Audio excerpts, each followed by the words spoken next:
정치쇼. 안녕하세요. 시대의 양심, 마성의 중독성, 대체 가능, 정봉주 정치쇼 정봉주입니다. 자, 지금 이 시간 여러분이 가장 많이 찾아본 실시간 검색어 남북 연락 채널이 복원이 됐습니다. 23개월 만에 정상화됐죠. 최경환 이의원 어제 밤에 구속영장 청구 구속 이거 뭐라 그러죠? 구속영장 청구를 했는데 받아들여진 거죠. 증거인멸의 우려가 있다. 원래 법상으로 사회 관행상 지위가 높으면 높을수록 증거인멸의 우려는 높습니다. 세탁기 세이프카드 반대. 미국 무역단체들이요, 한국산 세탁기 세이프카드 발동을 하겠다. 긴급 수입 제한 조치죠.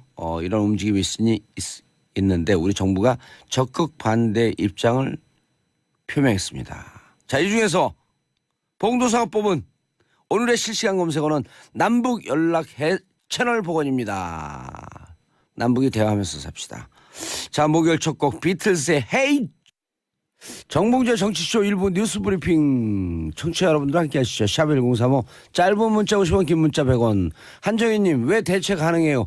대체 불가하는데 기침이 나갖고 불을 건너뛰고 가능으로 갔습니다. 성경이 아니라 심경변화 암시인가요? No way. 예봉조님, 대체 불가능했습니다. 대체 가능 정치쇼는 봉도사가 할 수 있어요. 맞습니다. 마켓도 저만 할 수 있습니다. 자, 뉴스 브리핑 무슨 기사 갖고 오셨나요? 네, 한겨레 21 하호영 기자입니다. 예. 안녕하세요. 소개 안 했어요, 제가? 한겨레 21 하호영 기자. 예. 첫 번째 소식은 최경환 전 의원, 현재 의원이죠. 예. 최경환 의원과 이우현 의원이 오늘 새벽에 구속된 소식 전달해드리고 왔습니다. 구속됐습니다. 서울중앙지법 강부영 영장전담 판사, 어디서 많이 들어본 이름이죠. 예. 강부영 영장전담 판사가요, 어제입니다. 어제 오전 10시 반 최경환 자유한국당 의원에 대한 영장실질심사 진행한 뒤에 오늘 새벽입니다. 0시 28분에 구속영장을 발부했습니다. 이전 사례로 비하면 꽤 빨리 판단한 거예요. 보통은 새벽 3시 넘어서 판단했거든요. 강 부장 판사는 범죄 혐의가 소명되고 증거인멸에 염려가 있다라고 영장 발부 사유를 설명했습니다. 간단하게 좀 설명을 좀 드려야 할 것 같은데요. 최 의원은 경제부총리 겸 기획재정부 장관으로 재임하던 2014년 10월에 국가정보원으로부터 특수활동비 예산 삭감을 막아달라면서요, 현금 1억 원을 자신의 사무실에서 받은 것으로 알려져 있습니다. 최 의원은 끝까지 본인이 억울하다라고 이야기한 것으로 알려져 있는데요. 이날 영장 심사에서도 혐의 소명에 적극 나서면서 억울하다는 거죠. 소명에 나섰다는 게. 무죄를 호소했고요. 다만 이제 재판부가 검찰의 손을 들어준 겁니다. 여러 가지 의미가 있는데요. 세금 가지고 장난치면 어떤 일이 벌어지는지, 어떤 대가를 치르는지 반드시 끝까지 보여줘야 한다. 이런 교훈을 남겨야 한다. 이런 여론이 제 개인적인 의견이기도 하고요. 아주 팽배해 있습니다. 아주 속 시원한 소식입니다. 이우현 의원도 구속이 같이 됐는데요. 이우현 의원 같은 경우에는 지방선거를 앞둔 지난 2014년에 전 남양주 시의회 의장 등 공아무개 씨로부터 공천 헌금으로 의심되는 돈 5억 5천만 원, 여기도 많이 받았습니다. 5억 5천만 원을 받는 등 10억 원대의 불법 정치자금과 뇌물 등을 수사한 혐의를 받고 있습니다. 예. 구속된 거예요? 구속됐죠. 믿기지 않으신가요? 아니, 영장 실질심사할 때 둘 다 출석을 했죠. 이우현 출석했다라고 하면서 어제 우리 정봉주의 정치쇼 SBS. 그렇죠. 이거 강조해야 돼요. 왜 그런지 모르시죠? SBS. 예. 정봉주의 정치쇼. 그렇죠. 진행자 정봉주. 예. 아주 자연스럽게 진행이 된 부분이 있어요. 예를 들면 국회에서 국회가 열리는 도중에는 어쨌든 현역 의원은 출석을 하지 않아도 되니까요. 예. 국회의 회기 도중이었고요. 그래서 영장실질심사가 이루어지지 않았고 이틀 전에 국회가 마무리가 되면서 자연스럽게 영장실질심사가 열린 겁니다. 어허. 야, 나는 이제 출석 맞아요. 제가 깜빡했네. 제가 요즘 너무 바쁘니까 정신이 살아나갖고 모든 게 다 기억이 돼요. 그러니까 대체 불가도 가능이라고 말씀하시죠. 그렇죠. 네. 57년 전 일. 예. 그러니까 제가 1살 2개월 때 글도 기억이 나요. 글을 기억이 난다고요? 아, 그때 상황이. 그때 기억이. 예. 네. 방 안에다 똥 싸고 뒤지게 맞은 것 같아요. 그래서는 안 되죠. 예, 그래서는 안 됩니다. 예. 예. 김태효 이야기로 넘어가겠습니다. 예. 김태호 살아 있어요 아직? 살아 있죠. 아하. 이러다가 앞으로도 살 것 같습니다. 예. 김태우 교수 이야기를 할 건데요. 전 청와대 대외전략기획관이고요. 대외전략기획관. 예, 국가정보원이 수사를 의뢰했습니다. 남북 정상회담 대화록 유출 사건과 관련돼서 검찰이 유출자를 김태효 전략기획관으로 사실상 특정하고 수사를 벌였는데 예. 잘 안 될 것 같다라는 전망이 나왔어요. 왜 잘 안 될 것 같다라는 전망이 나왔냐면 물론 이제 다음 주께 수사 결과를 발표할 예정인데요. 첫 번째로는 공소시효가 너무 임박해 있었다라는 거 하나 하고요. 이번에도 이 압수수색 문제인데 법원이 김 전 기획관의 사무실과 자택을 압수수색할 당시에 예. 지난해 11월 28일입니다. 전자우편의 내용이 아닌 제목만 확인하라라는 취지로 영장 일부를 제안했거든요. 그래서 전자우편, 그러니까 이메일을 통해서 유출됐을 가능성 등을 충분히 확인할 기회는 좀 놓친 것 아니냐. 제목만 확인하면 어떻게 하라는 거예요? 그러니까요. 사실상 확인 못하는. 이거 영장 적시를 누가 한 거예요 또? 영장 적시 당시에 판사 이름을 물어보시는 거죠? 예. 그건 좀 더 알아봐야겠습니다. 그 부분에 대해서는 저희가 확인은 못했는데요. 아 이건 어쨌거나 영장 그 전담 판사가 하는 건 아닌가요?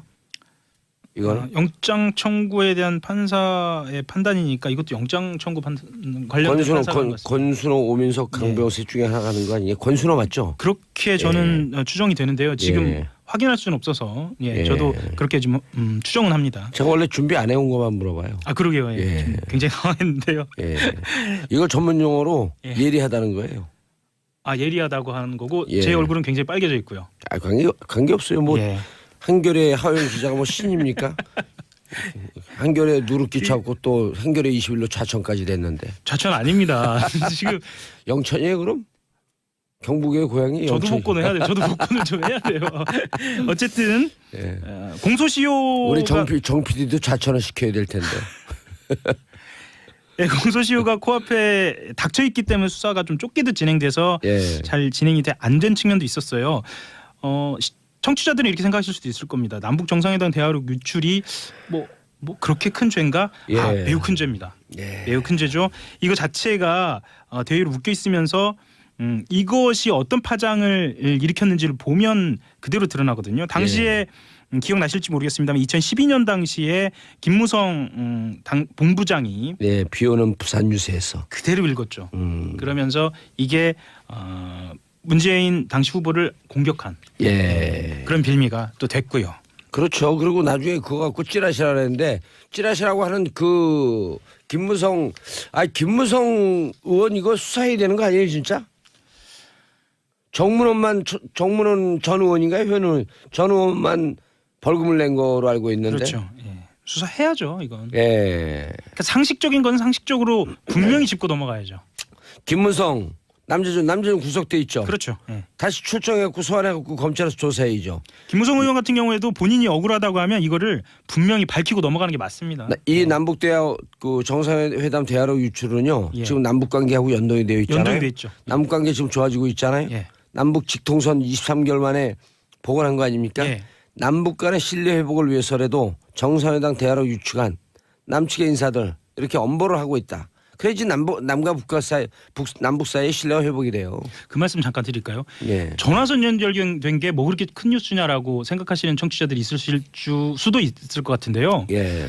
전화선 연결이 굉장히 오랜만이고 지금까지 그럼 어떻게 했느냐? 소리를 질러가지고. 아니요 육성 그러니까 육성. 스피커로 자 북측 대답하세요. 그쪽 마이크 좀 틀어주세요. 그런 상황이었어요. 그러니까 말씀하셨던 것처럼 이 대화록 문제도 그 남북 관계하고 긴밀하게 연결이 돼 있기 때문에 예. 분명히 좀 짚고 넘어가야 하는 게 맞습니다. 알겠습니다. UAE 간단히 아니고 복잡히. 요즘 핫하죠. 예. 예, 핫합니다. 도대체 뭐냐 대체로 이렇게. 실마리는 다 잡힌 것 같은데요. 예. 예. 며칠 전 한겨레 신문에서 나온 보도가 하나 있었는데요. 어떤 보도가 있었냐면 청와대 관계자 발로 이 사실이 드러나면 감당할 수 있겠느냐라고 자유한국당 야당을 향해서 이런 이야기가 나왔어요. 어젠 또 재밌는 기사 나왔죠. 임종석 실장이 예. 임태희 전 의원에게 전화해서 네. MB 뒷조사한 거 아니다. 오해 마라. 예. 왜냐하면 이게 자꾸만 일파만파 퍼지면 네. 전임 정권이 너무 부담스럽거든요. 그렇죠. 예. 그리고 이건 불법 행위는 아니에요. 불법 행위는 그렇기도 아닌데 하고, 예, 예. 불법 행위인지 아닌지 조사를 그건 해봐야 해봐야죠. 되는데 예. 이것은 지금 현재 정권에서 현 정부에서 네. 이것은 국가 통치 행위의 하나로 보고 있는 것 같아요. 그렇죠. 예. 어쩔 수 없이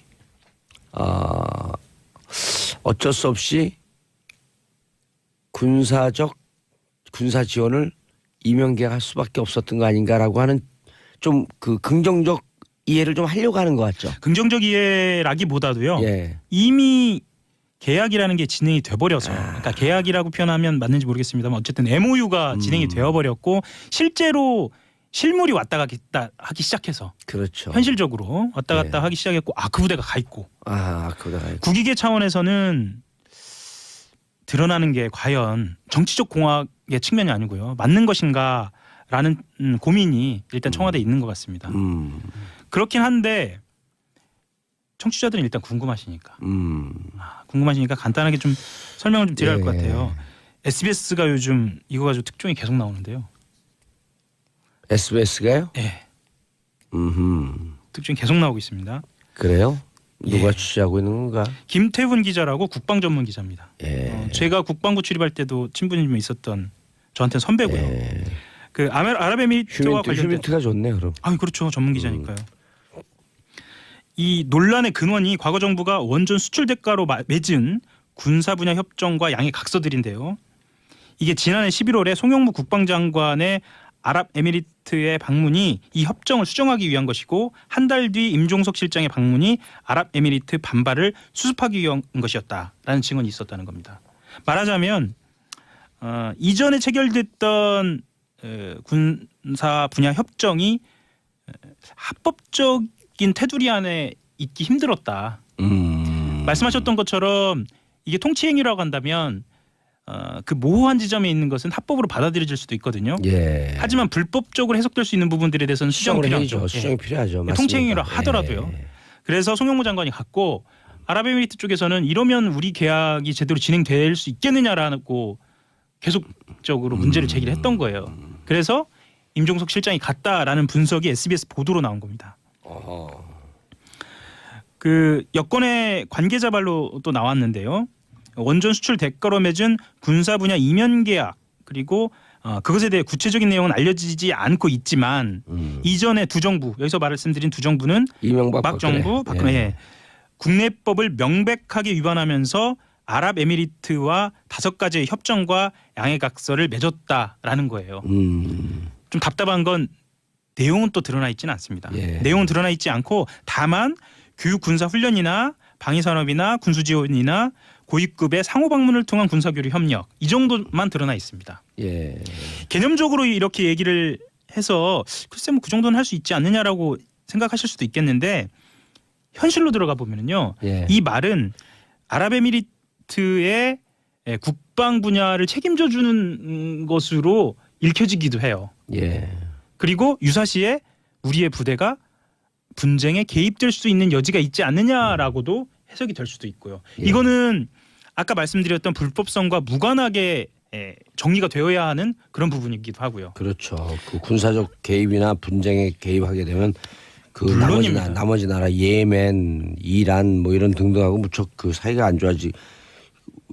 중동에서 외교가 심각한 문제에 봉착하잖아요. 물론입니다. 국익에는 경제적 이익도 있지만 가장 중요한 거는 우리 국민들 예. 생명이고 그렇죠. 안전이지 않습니까? 예. 그런 그리고 부분들 거기 나가서 기업 활동하는 우리나라 그 대기업들 예.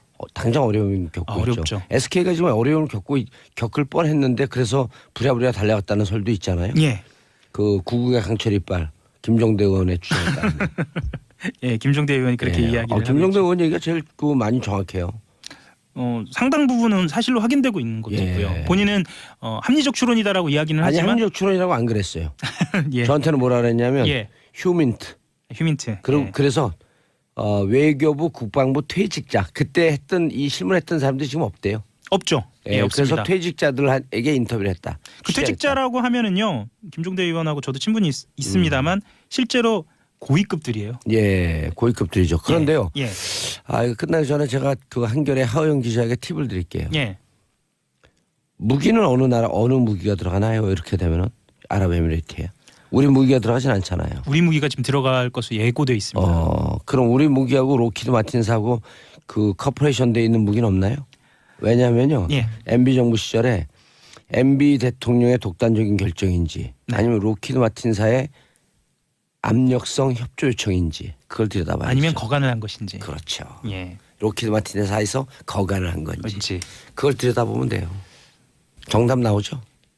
말씀하시는 것을 제가 받자면 예. 만약에 그것이 확인되면 단순히 우리나라에서만 문제가 되지 않고 국제적인 문제가 될 수 있는 아주 대단한 예. 사실이죠. 그렇죠. 예. 예. 굉장히 큰 중요한 사실이죠. 예. 그리고 우리나라 방산 비리하고도 연동이 될 것이고요. 예. 알겠습니다. 자, 아까요. 영장 전담 판사 지금 우리가 실수하진 않았고요. 전담 판사 3명이라고 얘기했고 최경환 의원은 강부영 판사가 담당을 했고요. 이효연 의원은 오민석 판사가 담당을 했습니다. 영장 전담 판사는 권순호 판사를 포함해서 총 3명입니다. 예, 3명이죠. 야, 인사하시고요. 예, 한겨레 21 하호영 기자였습니다. 감사합니다. 예, 저는 2부 아빠들의 왕수다인데요. 저희 방송국은 SBS 프로그램 정봉주의 정치쇼. 다음 주부터 정치쇼 2부 순서 들어가겠습니다. 자, 아빠들의 왕수다. 요즘 자리 잡았어요. 날라다녀요 이제. 아빠의 눈높이에서 아빠들의 시선으로 왕수다를 와장창창 떨어주실 분들. 정인설 한국경제신문 기자. 안녕하세요. 정인설입니다. 예, 겨울에 눈 오면 좋겠어요. 설설 기어서. 네. 자, 손소 변호사님. 네, 안녕하세요. 예. 그때 손수 좋아한다 그랬나 뭐였었죠 이게 이름이? 네. 그거 좀 벗어요 머리 좀. 예. 안녕하세요, 고현준입니다. 예, 고윤준 만평 작가님. 요즘 SNS 상에 네.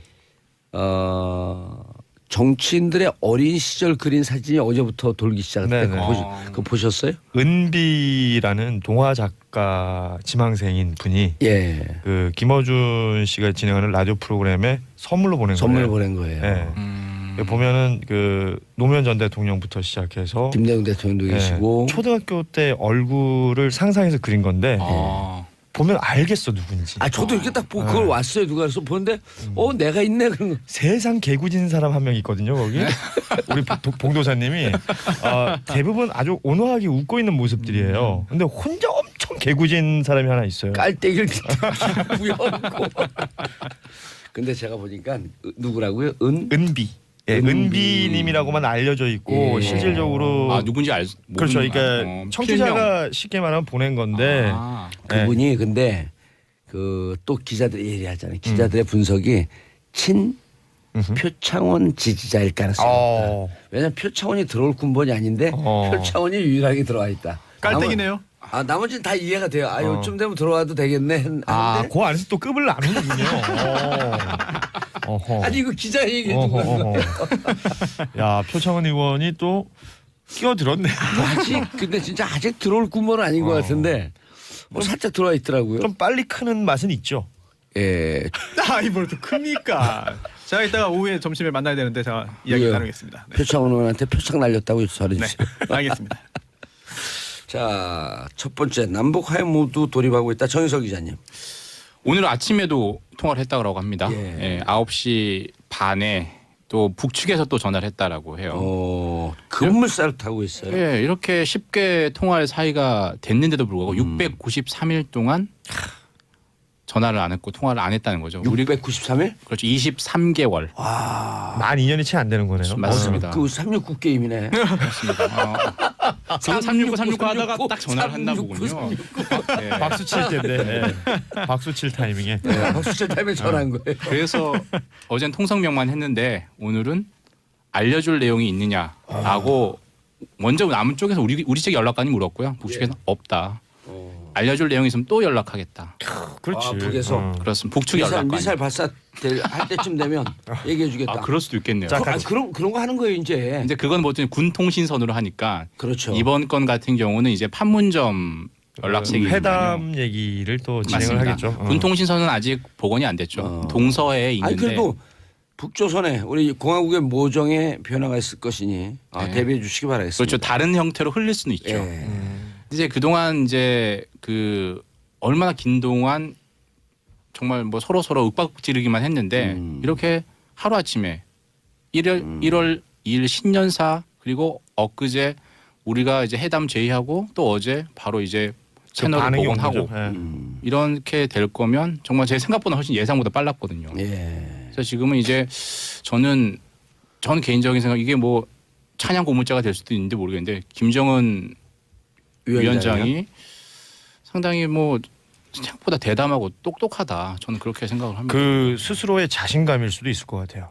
핵무력 완성에 네. 대한 자신감. 본인이 핵무력 완성을 했다. 그 왜 저 언론에서도 많이 지적을 합니다만 그 김정은 위원장이 김일성 배지를 안 달고 신년사를 하고 있잖아요. 그리고 공식 석상에 나타날 때 그 넥타이를 메고 양복을 입은 모습 이런 것들이 서방 사회에 보여주기 위한 뭔가의 그 퍼포먼스일 가능성도 굉장히 많이들 지적하더라고요. 마찬가지로 이렇게 뭐랄까 과거하고 달리 어떤 우리 남측에서 어떤 제스처를 취했을 때 바로바로 이렇게 답이 돌아오는 건 거의 이례적인 거잖아요.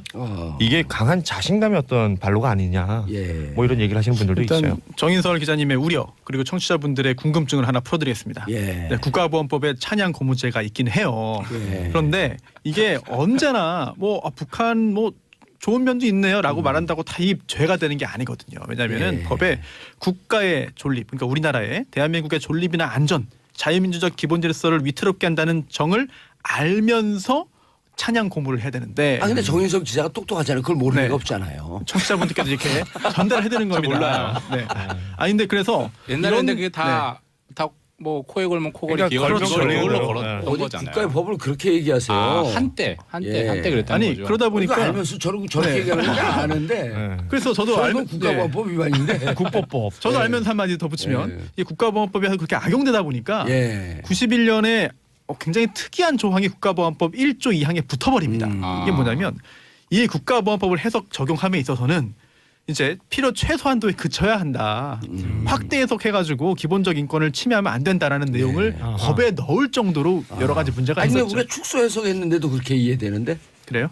예. 네. 찬양 고무한 것 같아요. 그 옛날 공안 검사 같네요. 거의 뭐 거시는 게. 상문학됐으니까요. 아니 112에 신고해야겠는데 여기 그 찬양 고문자 하나 있다고. 알겠습니다. 112예요, 그게? 그래요? 113. 112는 아니, 범죄 일단 신고.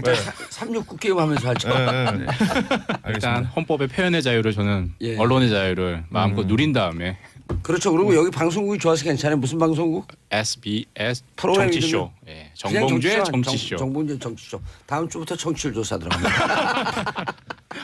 밖에 있는 제작진들이 우리 봉도사님의 이런 멘트에 굉장히 흡족해하고 있대요. 예. 아 그런가요? 그러면 흡족해 한다고 청취율 올라가진 않아요. 그러니까요. 예. 아빠들의 수다가 좋아야죠. 잘할게요. 근데 이제 김정은 위원장이 예. 왜 그런 얘기를 했냐에 대해서 이제 다들 본인들이 이제 좋을 대로 얘기를 하는 거죠. 문재인 대통령은 우리가 먼저 이렇게 제의한 것에 화답한 거다 이렇게 얘기했고요. 트럼프 대통령은 압박과 제재가 통한 거다. 못 이겨서 이제 드디어 이제 대화를 하자고 얘기한 거다. 맥메스터 안보부장은 이렇게 얘기했죠. 샴페인. 한미 간의 이간질. 이간질이다. 떨어뜨리기 노력하고 예, 이간질을 한미 간의 거리를 멀게 하기 위한 술책이다. 그리고 그 신년사를 보고 예. 약간의 마음이 흔들렸다면 샴페인 먹어서 예. 연휴 기간 샴페인을 먹어서 그렇겠다. 이렇게 어제 먹은 맥메스터 술이 덜 깬 얘기했다는 것이다. 거죠. 자, 맥메스터는요. 보나마나 C일보 정기 구독자예요. 정기 구독. 예. 그래서 한 요즘 달에 우리나라 얼마씩 정기 구독이 없어지는 추세인데. 그럼요. 예. 진짜 그 신문 저도 그 받아보던 종이 신문들 다 그럼요. 지금은 안 받아보거든요. 예. 보세요. 왜 안 보세요? 아직 보세요. 신문사 직원 앞에 계십니다. 아니 우리 맥메스터한테 한마디 해줘야죠. 우리 동네 그 지국 지사장님 같네요. 좀. 지사장님이 그 국가보안법 위반이에요? 모르겠어요. 계속 보내요. 자꾸. 예. 온라인으로도 볼 수 있으니까요. Mr. 맥메스터, you can see the C일보 on the online. C입니까 또 그게? C일보. 세이버. 예. 네 알겠습니다. 맥메스터가 알아듣고 지금 조금 아니 맥메스터한테- 그래서 트럼프 대통령도 C1보 본다고 I will see라고 얘기한 거 아닌가? 그래요? 진짜 고급지다. 영어 개그에서는 이해 안 되네요. 죄송합니다. 예. 예. 아니 근데 실버 보는 거 맞네. I'll see you later. 이제 근데 트럼프 대통령이 또 이제 거기에 한 번 더 끼어들었죠. 어제 오후에 트위터에 내가 더 큰 핵단추 있다. 예. 그 비거 진짜 앤 모아 파워풀이라고 얘기를 했죠. 작동되는. 그리고 작동되는. 참 저렴해. 단추 싸움에 단추 싸움. 둘이 진짜 초딩 같지 않아요? 초딩에 아니 그렇게 표현을 했어요. 미국 언론들이 초딩들의 그냥 경연장이다. 그러니까 우리 집에 뭐 있다 이거 어렸을 때 싸울 때하고 금송아지 똑같잖아. 10마리 있다 이렇게 얘기를 하잖아요. 그러냐 너 우리 엄마한테 꼭 일러줄 거야. 그러니까 우리 엄마 얼마나 센 줄 알아? 하긴 그 집에 뭐 있다라고 뻥을 치잖아요 보통 예. 일반적으로 어렸을 때는. 근데 지금 뭐 그렇지 단추 있다 그러는 건 진짜 좀 없어 보이는 것 같긴 해요. 아니 싸울 때 그러잖아. 너 우리 아빠 얼마나 높은지 알아? 그럼 얼마나 높은데? 그러면 우리 아빠 과장이야. 그러면 저쪽 애가 너 너네 아빠 과장밖에 안 돼. 우리 아빠 대리야. 예. 그럼 모르는 들은 거지. 애가 모르니까. 예, 애들은 모르는 거니까. 에이, 제가 자기네 아빠 대리라 그랬어 울면서 집에. 아, 근데 실제로 핵 버튼은 없는 걸로 다 알려져 있어요. 핵 버튼이라는 거는 사실 트럼프 대통령도 자기 책상에 버튼이 있는데 그걸 누르면 그 비서관이 콜라를 가져온다라고 합니다. 다이어트 콜라. 콜라 버튼이다 그거는. 사실은 근데 핵 버튼은 없지만 핵 가방이라는 건 있는 건 다 아시잖아요. 그렇죠. 그죠? 핵가방 있죠. 그 뭐라 그러죠? 뉴클리어 풋볼? 풋볼? 뉴클리어 풋볼? 뉴클리어 풋볼 맞아요. 브리프 케이스 이렇게 얘기를 하던데 근데 그건 스위치를 딱 누르는 순간 암호 맞습니다. 보안 카드. 예, 보안 카드 암호를 비스킷이라고 이른바 이제 부른다고요. OTP. 맞습니다. 우리로 치면 OTP 똑같은 거예요. 아니 OTP는 아니고 그게 수시로 바뀌어요. OTP는 어느 은행에서 발급받아야 돼? 옛날에 보안 카드 같은 거. 옛날 보안 해근행에서 카드. 네, 그런 거죠. 해근행에서 발급받아야 그렇지. 돼. 아 실제로 빌 클린턴 대통령이 그걸 잃어버려서 예. 되게 문제가 됐었어요. 어. 그 보안 카드를 그 잃어버려서. 비스킷을 오. 잃어버렸다는 그 거예요. 당시에 이제 누군가 핵공격 미국을 괴롭혀도 핵공격을 못 하던 시절이었죠. 근데 그걸 그 르완스키가 저기 조사를 받았습니다. 모르겠습니다. 그 왜 없어졌는지는 왜 없어졌는지 모르겠는데 네. 사실 탄핵감이죠 사실. 근데 그 뒤늦게 오. 알려진 거예요. 그게 보통 옷을 입고 있을 때는 잘 안 없어지잖아요. 그렇죠. 아니 그럼 박근혜 대통령 자꾸 몰아가지 마세요. 아니 근데 박근혜 대통령 그거 잊어먹어서 탄핵된 거예요? 아 글쎄요. 아 그래서 탄핵인가요? 핵. 탄핵. 아, 탈핵이네요. 탄 반대로 탄핵. 그렇지. 탄 건 아무튼 먹으면 안 청와대 좋아. 입장. 예. 그런 건 이제 중요한데 이제 이런 남북 간의 어떤 대화 모드가 된 건 정말 좋은데 예. 중요한 건 이제 한미 관계잖아요. 그러니까 맥메스터 보좌관이 얘기하는 것처럼 우려하는 것처럼 이제 협상을 합니다. 평창 올림픽 관련 협상 잘 될 거예요. 예. 그리고 뭐 나아가서 이산가족 상봉 남북 적십자회담까지 잘 될 겁니다. 근데 그 이후에 군사회담 예를 들어 아하. 뭐 올림픽 기간에 훈련 연기는 뭐 기정사실화 됐으니까 그렇다 치더라도 훈련 규모를 축소하든지 횟수를 축소한다든지 이런 부분에 만약에 가게 된다면 한국과 미국과의 이해관계나 생각이 좀 달라질 수 있는 부분이 있잖아요. 그래서 제 느낌이 이래요. 청와대가 나서지 않습니다. 남북 지금 회담에 통일부가 나서요. 예. 그리고 청와대는 아마 한미 관계를 조율하는데 한미 동맹의 어떤 중요성을 계속해서 얘기하는 부분을 청와대가 맡고 있는 것 같습니다. 남북 대화는 통일부가 역할 분담이 그렇게 돼 있는 듯한 느낌이 저는 듭니다. 우리 방송에서만 아마 지속적으로 2월 3월에 급격하게 대화 분위기로 갈 것이다. 라고 하는 것을 우리 봉도사님이 방송에서 계속 말씀하셨죠. 예. 했는데 이제 이게 제가 보기에는 맥메스터가 이게 지금 블러핑하는 거예요. 어떻게요? 이미 여기는요 지금 네. 지난해 7월서부터라고 했으니까 이미 1년 6개월 동안 한 서너 개의 라인으로 계속 대화를 하고 있어요. 북한하고요. 그러면 공식 비공식. 비공식으로 하고 있는 거죠. 틸러슨 국무장관이 계속 얘기를 했었죠. 예. 채널은 다양하다. 예. 그리고 그때 그 사망한 누구죠? 그 이름이 원비어. 원비어, 오토 원비어. 예, 오토 원비어도 그 스위스인가 오스트리아에서 대화해서 그 채널 통해서 들어가고 그 데리고 나온 거 아니에요? 그렇습니다. 그래서 여기에 있어서 이제 미국 측 입장은 좋다 대화하는 거 좋고 우리 다 하고 있는데 우리가 하는 것에 앞장서는 과속은 하지 마라라고 하는 것은 일종의 경고예요. 예. 우리보다 앞장서서 나가지 마라. 나가지 마라. 그리고 군사 문제든지 이런 등등도 사실은 미국과 북한 사이에서 조율된 내용을 우리한테 토스하면 한미동맹에서 다시 얘기되는 이런 순서로 가요. 이거 자칫하면 그러면 코리아 패싱 되는 거 아닙니까? 아니죠. 이게 한미동맹이 있고 또 북미 간의 대화가 사실은 우리보다 더 밀접하게 비공식 라인이 계속 살아있고 또 워싱턴 라인이 살아있잖아요. 유엔에서. 그러니까 그쪽은 계속 대화가 되고 있는데 자칫 남한의 그 주합파 말고 그 친화파요 뭐예요? 근데 매파. 아니요. 비둘기파. 비둘기파가 너무 이것을 과속하면서 한미 동맹까지도 좀 그 뒤틀리게 하는 이런 우만 범하지 말라고 계속 미국이 매판 또 경고를 하고 있는 거거든요. 그러니까 그래서 어쨌든 군사 문제 들어가면 우리 뜻대로 군사 문제도 안 가요. 어쨌든 그 긴장 상태는 이런 형태로 계속 유지가 예. 되는 거네요. 근데 이제 그렇죠. 그런 또 하나의 비판이 있잖아요. 시간 끌기다 이번 거는 이제 그 재진입 기술 내지는 마지막 활용 점정을 하기 위해서 몇 달이 필요한데 예. 그 사이에 대화를 해서 시간 끌어서 이제 그게 거의 완성이 되면 북미 대화가 될 것이다. 그야말로 그렇죠. 핵무력 완성이다. 뭐 이런 부분에서 일본 언론을 중심으로 이런 얘기가 지금 나오고 있는 거죠. 왜냐하면 지금 북한 관계에 있어서는 그 취재력이 거기 또 조청년 있잖아요. 그러니까 일본이 최고 좋거든요. 기사 취재력은. 맞습니다. 저도 일본 가서 우린 접근성이 없잖아요. 제가 일본 가서 기자들 보면 우리는 뭐 저 해봐야 국방부 출입 기자잖아요. 예. 거기는 미사일 전문 기자가 있고요. 뭐 북한에 남북관계 관련해서? 전문 기자가 있고 한반도 관련 전문가가 너무 많아요. 그리고 한국말을 너무 잘합니다. 일본 기자들이. 그런데 일본 언론에서 주요한 대형 오보도 종종 나오지 않습니까? 항상 오보도 특종과 나오죠. 오보는 기자들 사이에서는 종이 한 장 차이라고 그리고 하죠. 예. 일본이 보면 좀 뭔가를 잘 만들어내잖아요 스토리를. 아 그럼 걔들이 하나의 집요하게 가는 그러니까요. 덕후 나라 아니에요, 걔들이. 오타쿠의 나라니까. 네. 그리고 실질적으로 그 거기는 연결이 돼 있으니까 조총리의 북과 그래서 아니 우리나라는 저 확성기다고 떠들어댈 때 거기는 바로바로 연락이 예. 됐을 테니까. 예.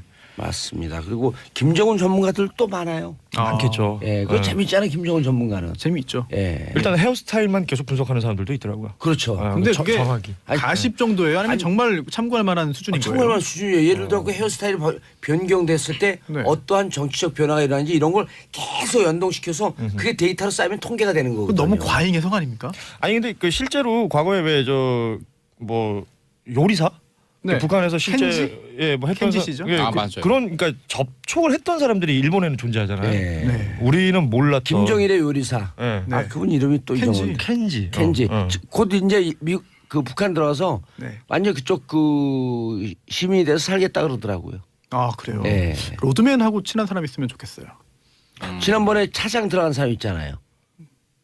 그 유엔 유엔 사무차장. 예. 예. 누구죠? 무슨 맨인데 거기도? 맨. 예, 맨을 좋아해요. 김정은. 알겠습니다. 예. 하트맨인가? 우리도 어떻게 그 서장훈 씨나 이렇게 농구 레전드들 있지 않습니까? 네. 네. 어떻게 컨택을 해보면 안 될까요? 지금 분위기 좋을 때. 아 저한테 부탁하시는 겁니까? 김정은 위원장은 주로 NBA를 많이 보더라고요. 국내 농구 잘 안 보고 아. 아이스하키는 김정일이 좋아했고요. 하승진 NFL. 선수라도 좀 어떻게. 약간 친미네요 거기가. 그렇군요. 아, 그 얘기는 해요. 북한 문제 전문가들이 미국은 욕하면서 그 본받고 싶어 하고 중국은 친하면서 욕한다. 그러니까 친하면서 떼놈이라고 욕하고 네. 미국은 욕하면서 그쪽을 본받고 네. 싶어 한다. 그러니까 오히려 미국 정서는 미국 쪽으로 더 기울어 있다 그러더라고요. 아. 좋아하는 거는. 자, 다음 고현준 작가님. 네. 이명박 정부도 이면 계약 있다.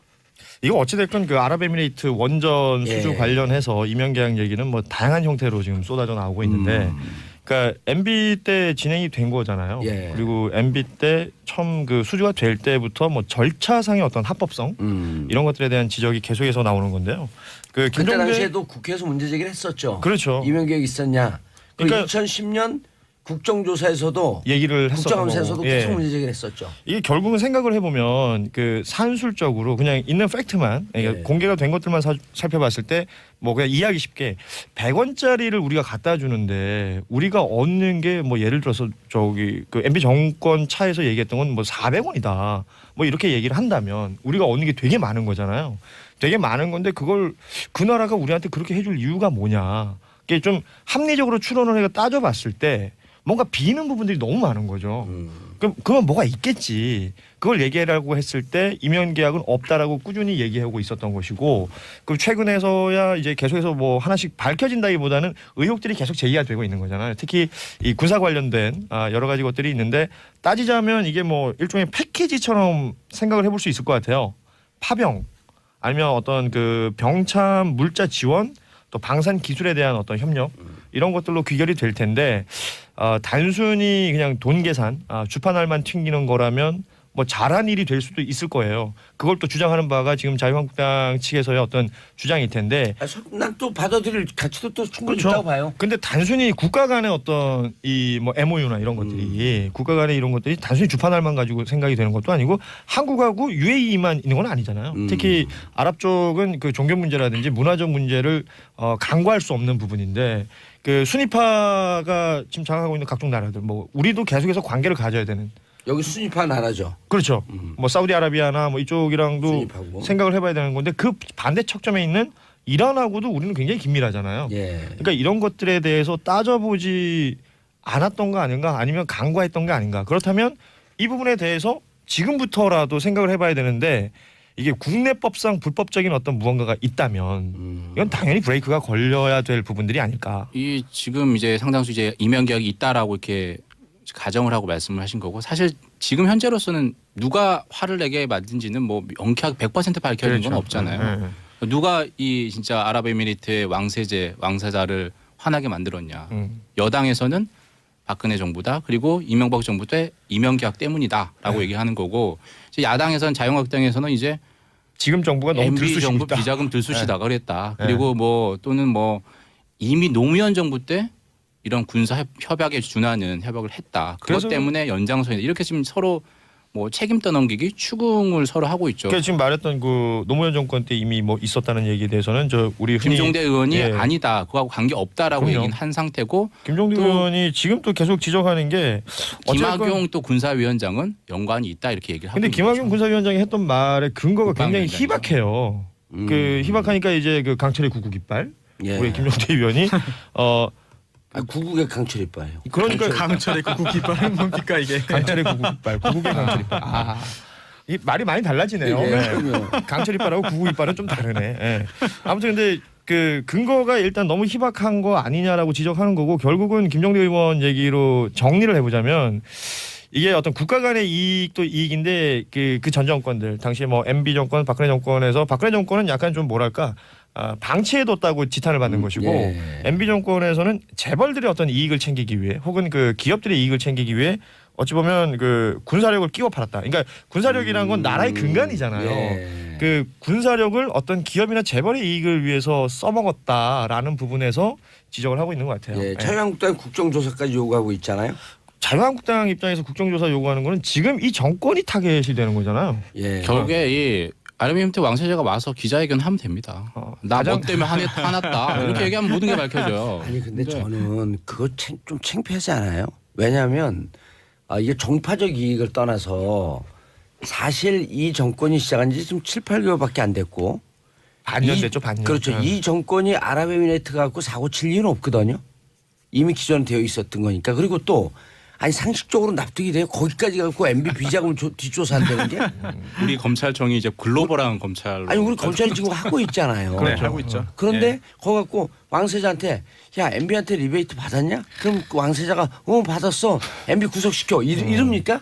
굉장히 무리한 검찰이 그런 하진 추측이죠. 않았을 테고 아마 했으면 이제 국정원에서 움직였겠죠. 국정에서 움직여도 그게 거기 갖고 이게 수사해서 찾아낸다는 게 말이 안 되는 거 아니에요 상식적으로. 그래서 이 문제를 애당초 저는 임종석 비서실장하고 강영무 국방부 장관이 간 거는 송영무. 송영무 국방부 장관이 간 거 강철 잘한 것 이빨, 같아요. 구국 이빨 많이 헷갈리네. 예. 잘한 것 같아요. 왜냐하면 이거는 어쨌든 이명계약이 불법적 요소가 있더라도 국가 간 관계이기 때문에 함부로 들춰서 안 된다라고 그렇죠. 하는 원칙을 네. 작동을 시킨 거거든요. 그거를 딴죽을 거는 게 자유한국당인데 문제 걸지 말았어야 될 이슈 같았어요. 그래서 나오잖아요. 자업자득이고 오히려 책임질 자승자박이 수 된 것 같아요. 있겠느냐라는 말도 나오잖아요. 아니, 그러지 감당할 않았어요. 수 있겠느냐. 감당할 수 예, 있겠느냐. 감당할 수 있겠느냐. 국정조사를 지금 하자라고 하고 있는데 저건 괜히 그 밀리니까 괜히 더 크게 블러핑을 한 것 같아요. 사실 속으로는 지금 아차 싶을 겁니다. 예. 그랬는데 어쩔 수 없이 지금 지지자 관리도 해야 되니까 그러니까요. 일단 국정조사 요구까지 강하게 나간 것 같은데 아마 뒤에서는 이 문제를 최대한 원만하게 덮고 모양 빠지지 않게 수습하기 위한 노력들을 김성태 원내대표부터 하지 않을까 생각됩니다. 권수성태. 너무 옛날 방식이에요. 구태의연한 방식입니다. 그리고 그러니까, 예. 어제 임종석 실장이 임태희 전 실장한테 전화했다 그러잖아요. MB 뒷조사- 때 실장이었던 뒷조사한 거 사람이죠. 예. 아니다. 음. 그럼 여기서 덮어야 되는 거예요 이게. 그렇게 될 것 같아요. 예. 근데 이 의혹만 무성해지고 있으니까 자유한국당은 지금 내가 봤을 때는 그 함구령 내려졌다 그러잖아요. 이 관련해서는. 예, 그거까지만 하면 안 될까요? 예. 예. 자, 광고 듣고 3부 돌아오겠습니다. 채널 고정하소서. 방송 진행이 유리해졌어요. 정봉재 정치쇼 3부 아파트의 수다 들어가고 있습니다. 자, 정혜서 한국경제신문 기자, 손소 변호사님, 고윤준 만평 작가 함께하고 계십니다. 자, 고윤준 작가님, 네. 어디까지 얘기하다가 슬그머니 죽었죠? 아니 뭐 안 죽었어요. 네. 그래서 마무리가 됐는데. 네, 계속 하세요. 예. 결국 그 이제 뭐 UAE 그러니까 아랍에미리트 관련된 원전 수주 그 이면 계약의 실제 존재 여부 이런 것들에 대한 의혹은 계속해서 있는 것이고 그리고 현 정권이 어떻게 해서든 그러니까 정리정돈을 하기 위한 여러 가지 일들을 하고 있는 것으로 보이는데 이걸 정략적으로 이용하는 뭐 지금의 야당의 모습이라든지 이런 것들에 대한 사람들의 좀 눈살 찌푸리는 뭐 이런 반응들이 계속해서 존재하고 있다. 청와대 해명도 네. 좀 몇 번 사실은 바꿨기 때문에 그렇죠, 이게 약간 뭐 좀 그 부분은 책임은 있죠. 예. 그 예전처럼 국민들의 눈이 깜깜이가 아니기 때문에 이제는 뭐 밝혀질 것은 밝혀져야 될 테고요. 그리고 당시에 뭔가 불법적인 행위가 있었다면 그 법적인 책임도 사실은 져야 되는 것이 아닌가 저는 뭐 그렇게 생각을 합니다. 아니 전 청와대 해명이 저도 처음에 그 논조였었거든요. 왜 오락가락했느냐? 왜 오락가락했냐? 근데 지금 쭉 6번 바뀐 과정을 봤더니 원래대로 들어왔죠. 예. 봤더니 어떤 느낌이 들었냐면 이 부분에선 전쟁을 하고 싶지 않았던 거예요. 야당과. 그리고 이 부분은 국익을 위해서 가리거나 덮어주고 싶었던 그 따뜻한 마음이 거기 좀 있는 것 같아. 근데 그걸 모르고 야당이 계속 그걸 갖고 싸움을 건 거예요. 요쯤 되면 우리가 뭐 하고 왔는지 당신들 누구보다 잘 알지 않냐. 그러니까 이거 시비 걸지 마라. 곤란하다 우리도 자꾸 이렇게 얘기하면. 근데 그러면서 바뀌는 과정인데 그래서 저는 처음 했을 때 임종석 비서실장이 갖고 UAE 왕세잘 만나고 그랬으면은 사실은 이거는 MB나 박근혜 측 이게 내부가 시스템이 잘 돼 있으면 야 이건 우리를 어찌 보면 디펜스한 거니까 더 이상 나가지 마라 하고 말렸어야 되는데 보수 그쪽이 지금 오합지졸이 돼버린 거예요. 그러니까 그때 감지를 만약 했다면 그게 진짜 진정한 속내였다면 그걸 감지했다면 지금처럼 일이 이렇게 커지진 않았겠죠. 그렇죠. 키울 필요가 없었던 일이에요 이게. 근데 첫 번째 해명이 누가 봐도 좀 어색했습니다. 눈에 밟혀서 한 달 전에 국방부 장관이 갔다 왔는데 그렇죠. 대통령이 그 장병들이 눈에 밟혀서 임종석 비서실장을 대신 보냈다. 이거 누가 봐도 이건 납득할 수 없었어요 사실. 처음에 좀 잘 말씀하신 대로 잘 만들어냈더라면. 아니 눈에 밟힐 수 있죠. 뭐 대통령을 지금 무슨 목석인간으로 보는 겁니까? 왜 그렇습니까? 밟힐 수는 있죠. 밟힐 수 있는데 그것 때문에 비서실장을 보낸다. 이거는 누가 봐도 이제 뭔가 있다 이렇게 생각할 수밖에 없는 거죠 사실. 그렇죠. 비서실장이 거기 갔다 오고 바로 또 문재인 대통령이 또 외국 나가야 되는 타이밍이었기 때문에 일본 중국 그 중요한 시점에 계속해서 그러니까 시비거리를 제공한 것도 분명히 있긴 있어요. 그리고 그때 당시에 가만히 보면요. 보수 언론이 첫 번째 문재인 대통령 흔들기가 들어가는 시점이에요. 그렇죠. 중국에 가자마자 혼밥으로 흔들고 딱 보니까 이게 먹어주는 것 같거든. 그러니까 비서실장은 어디 갔어? 아랍에미레이트 갔어? 하면서 그때 자기들 내부 소설을 쓴 거예요. 대통령 흔들고 비서실장 흔들면 뭔가 내부 안에서 기둥이 살짝 흔들리지 않을까라고 하는 좀 과한 기대가 있었던 거지. 그래서 이걸 그런 정황이 있었어요. 이걸 가지고 자유한국당이 계속해서 뭐 이게 정략적으로 이용하는 건 제가 봤을 땐 재발 걸기일 가능성이 굉장히 높다. 김성태 원내대표님 어제 그저께 뭐 토론도 잘 봤는데요. 전 보지 않고 얘기를 들었습니다. 개인적으로 제가 김성태 의원한테 형님 그러거든요. 형님 이거 그만하세요. 이거 자충수입니다. 어제 제가요 그 강서구 예. 그 김성태 의원의 지역구 쪽에 이제 내년에 그러니까 이제 올해가 됐군요. 이제 지방선거 준비할 만한 시의원 출마를 준비하고 있는 한 분을 만났어요. 이분은 자유한국당 쪽이신데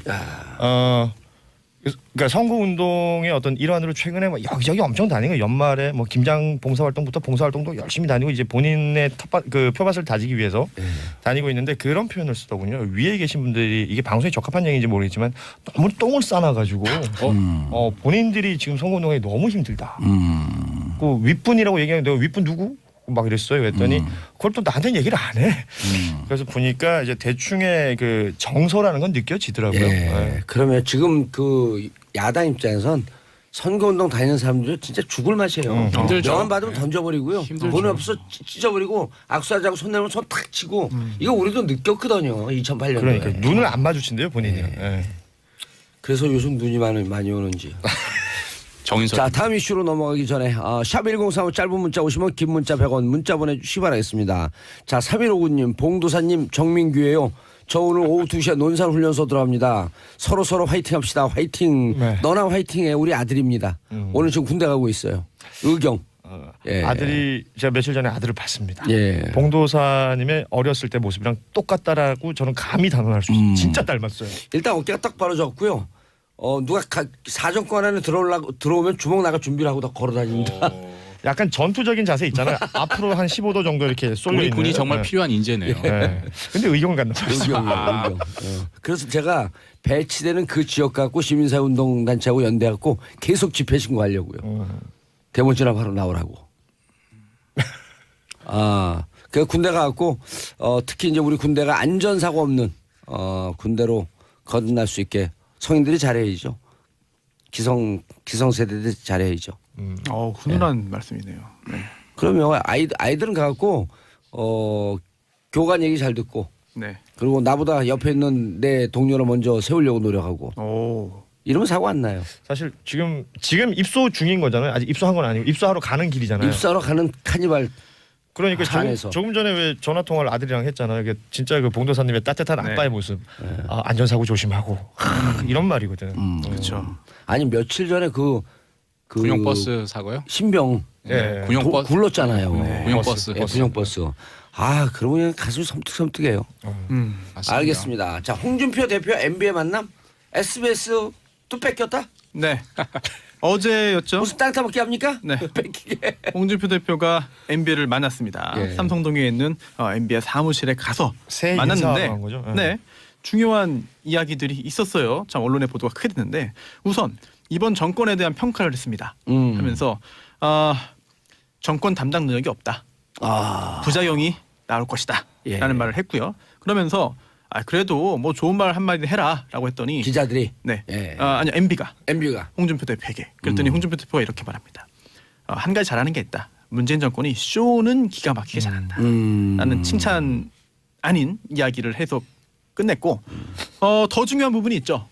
바로 방송, 언론, 특히나 SBS 관련된 내용을 둘이 나눕니다. 어허. 홍준표 자유한국당 대표가 이렇게 얘기를 했죠. 좌파 정권이 들어서니까 SBS도 뺏겼어요. 네, 여기 대해서 이명박 전 대통령이 그것도 적폐다라고 말을 했고요. 네, 서로 주거니 받거니 이제 하는 거죠. 네, 예. 왔다 갔다. 그러다 이제 홍준표 대표가 이렇게 또 말을 했죠. 적폐가 아니고 그건 강도죠. 네.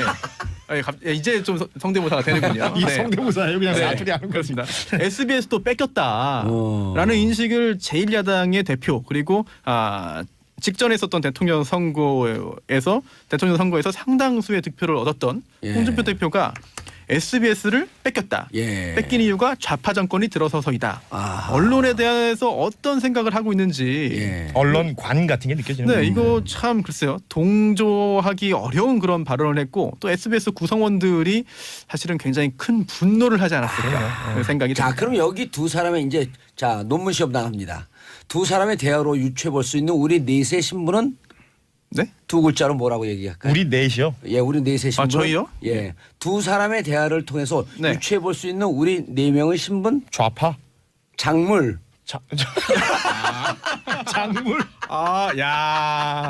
그렇네요. 예. 우리 뺏긴 물건이니까. 그렇네요. 아니 이렇게 방송국 자체를 뺏을 수 있다. 뺏기는 대상이다. 그러니까 저희가 객체다라고 한 건데. 강도질의 예. 소산이군요. 그러니까 아니 오늘 말하자면. 방송한 저 박계철 우리 전문수 CP 계시거든요. 네. 저분을 네 글자로 뭐라 그럴까요? 네 글자로. 뭐예요? 작물들의 대장이니까 작물아비.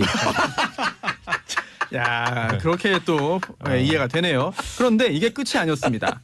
이게 단지 이제 홍준표 대표 개인의 어떤 그 인식에 불과한 게 아니라 혹시라도 자유한국당 전체가 그런 인식을 하고 있는 게 아니냐라고 하는 짐작을 할 만한 단서가 나왔죠. 위험하네요. 네, 이게 그 자유한국당 최고위원 회의가 있었어요.